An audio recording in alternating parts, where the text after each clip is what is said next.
Tonight, homeowners living near the pipeline burn scar are learning more details about the city's plans to try to save their homes from flooding and mudslides during monsoon storms. City and county leaders laid out their plans during a meeting tonight.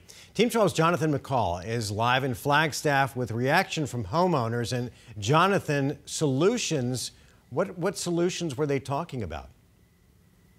Well, you know what, Mark and Caribe, good evening. City and county leaders coming up with some short-term plans, even long-term plans. But the folks who live here in the Coconino Estates, they have been one of these areas hardest hit by these recent storms. 5 in just this monsoon season alone. We got a chance to talk with some of the folks here who had a chance to press city and county leaders about those plans earlier this evening. I want to show you some video. During that meeting tonight, leaders from both sides say that they are utilizing public, private, and federal resources to come up with long-term solutions to this problem of stopping mud flows and flooding into their neighborhoods during storms.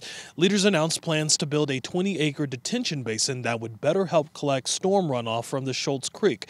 Officials said the federal government has already kicked in some $2.5 million for the project. But before that happens, a short-term solution, sandbags, which has lined this street and so many others in this area.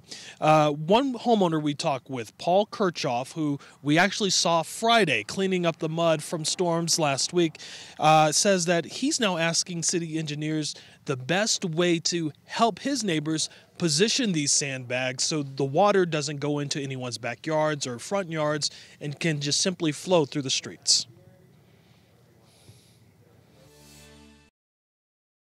I think, first of all, everybody's got to be pretty realistic, because this is pretty catastrophic, situation that can happen every single day. When you see clouds gathering on the mountain, you don't know whether it's going to be catastrophic flooding or a nice day in Flagstaff. One of the items that I suggested was sending engineers to our houses to tell us whether we have enough sandbags and whether we're routing the water around our houses into somebody else's backyard that then releases it so they can, mitigate things ourselves. So it's a team effort.